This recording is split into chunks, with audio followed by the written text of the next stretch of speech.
This is Dead Serious, a show about short horror stories worthy of discussion. I'm Dead Pallid, Indrid Cold's personal defense attorney. Today we are taking a look at Nuzlocke by Chris Gardner. This is part of the Pokepasta Challenge. Let's get right into it. February 27th, 1996. Pokémon Red and Blue are released. I had to beg my mom for months for Pokémon Blue. I remember being so excited watching a commercial for the game in which a bus driver puts his bus in the trash compactor to turn it into a game holding all the Pokemon on the bus. I was hooked from the start. Now that right there is some quality nostalgia. That is not the fake nostalgia that I often bemoan of like, oh, Pokemon's nostalgia. No, like that weird commercial that most people have forgotten about, that's nostalgia. That is memories from a time lost, and those give you kind of like painful feelings because those times aren't here anymore. So very short paragraph, but successful so far. Pressing on.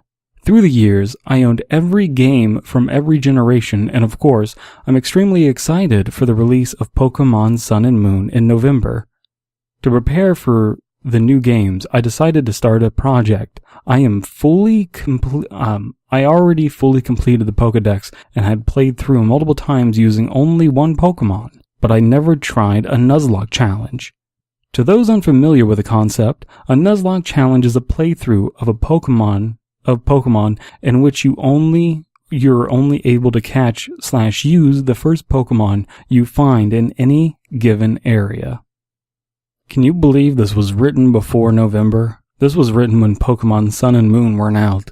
Man, I've been lazy getting around to reviewing these things. Anyway, I decided to do my own take on a Nuzlocke. I was going to use a random number generator to decide which Pokemon I would use and what moves that Pokemon would have. I also wouldn't let them learn more moves. So I like these arbitrary challenges. That's cool and everything, but let's press on. I decided to play this challenge through on Pokémon Y. I booted up the game and used my action replay to hack my starting Pokémon. It was a far-fetched, odd choice, but it could work. Roar, Leer, Sand Attack, and Splash. I had to laugh a bit. It was a rough start, to be sure. I began my adventure, and soon had advanced to Luminois City. I've never known how to pronounce that.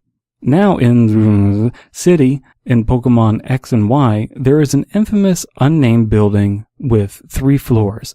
In the second floor is the reason for the building's infirmary.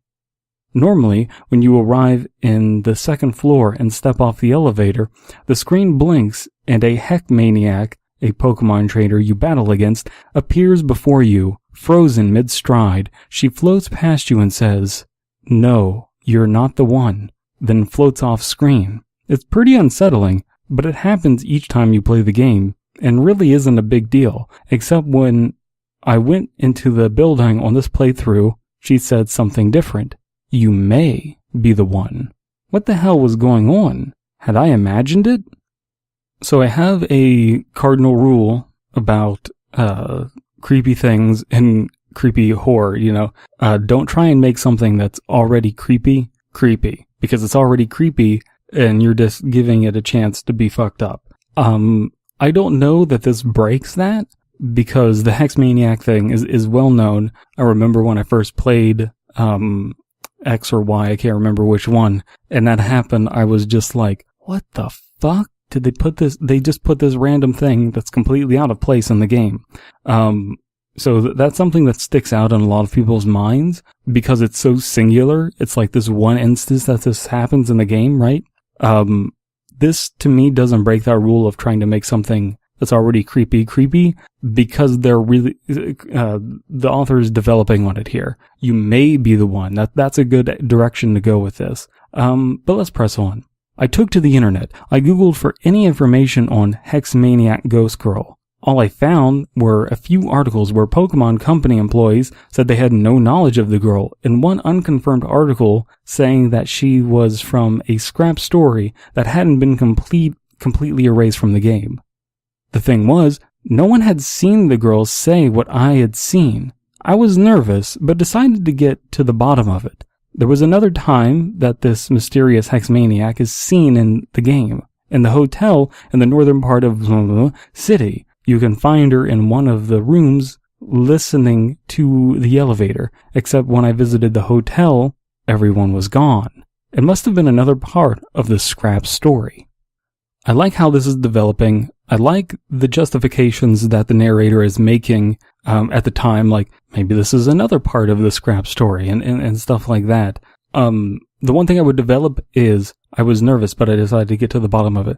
Nervous is a way to put it in one word, but I want to know more about that motivation. What are the thoughts going through your mind about what like try and use some more descriptive language to get to the feelings that this narrator is having would be my only advice there.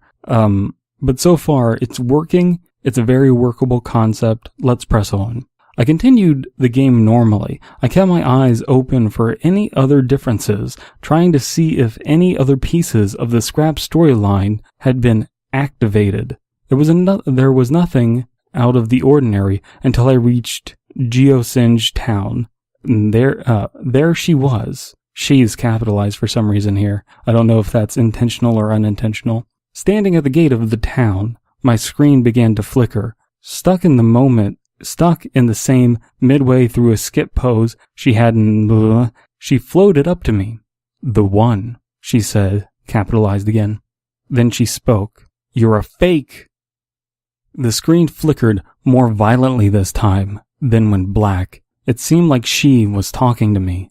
I thought it was really clever to put such a meta storyline in a game like this. It made sense why they'd ended up cutting it. Could seriously scare some kids. The screens flicked back on and she was gone. I continued to Geosinge.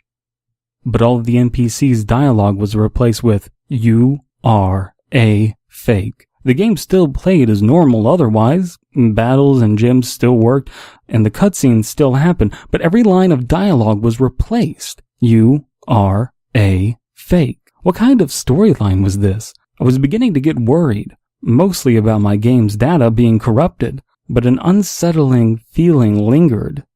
After beating the Elite Four, I walked through the door to the room where the champion resided. Where the champion should have been, there she was, frozen mid-skip. She floated to stop in front of me and said, "Fakers destroy everything they touch, even their own existence."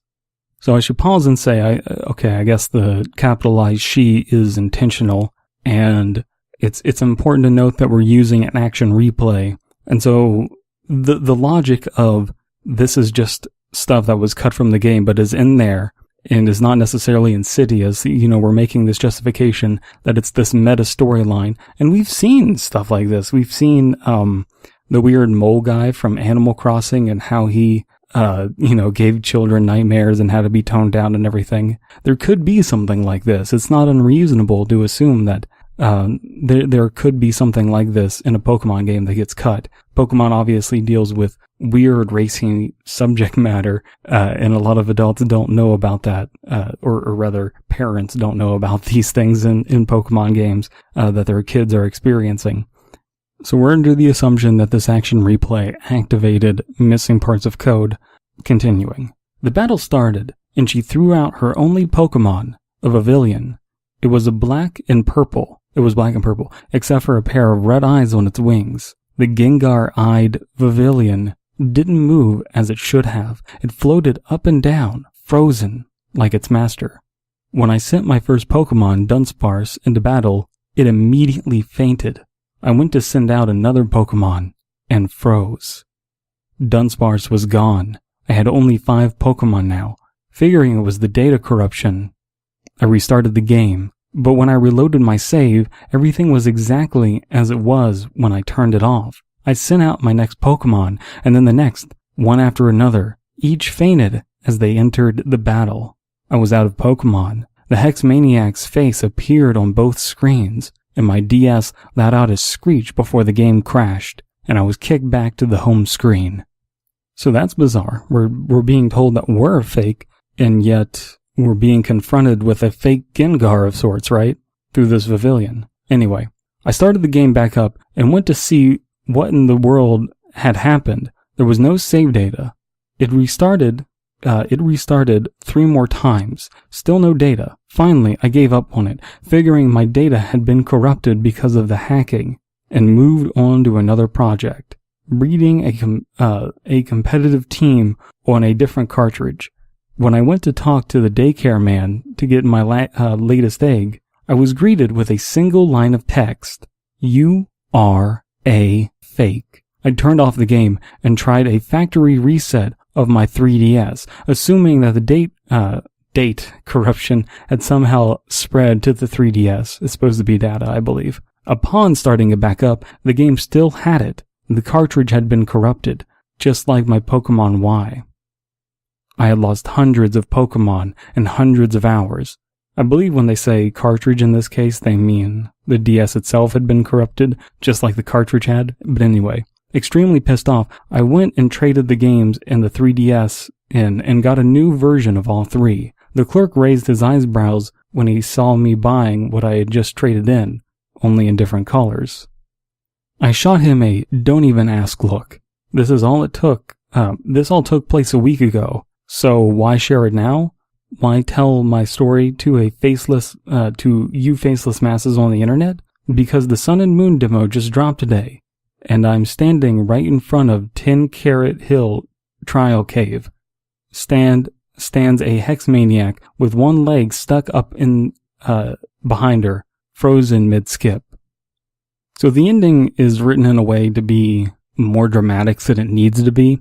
I don't think that it should be necessarily like, oh, I'm telling you this story because of the hex maniac. I think it could be toned down as like, this is what is in the new, Moon demo and everything, the Sun and Moon demo. It's a weird coincidence or whatever. Like, tone it down and make it less supernatural and just let the implications do the work. I like this story. I think that it is a small story. I like small stories. It is self-contained. It is not self-aggrandizing. It's not greedy. Let me know what you think of this story in the comments. Thank you for submitting this story, Chris Gardner. But let's get on to our sponsor of the day. Today our sponsor is PacSun. PacSun. You should totally shop here, brah.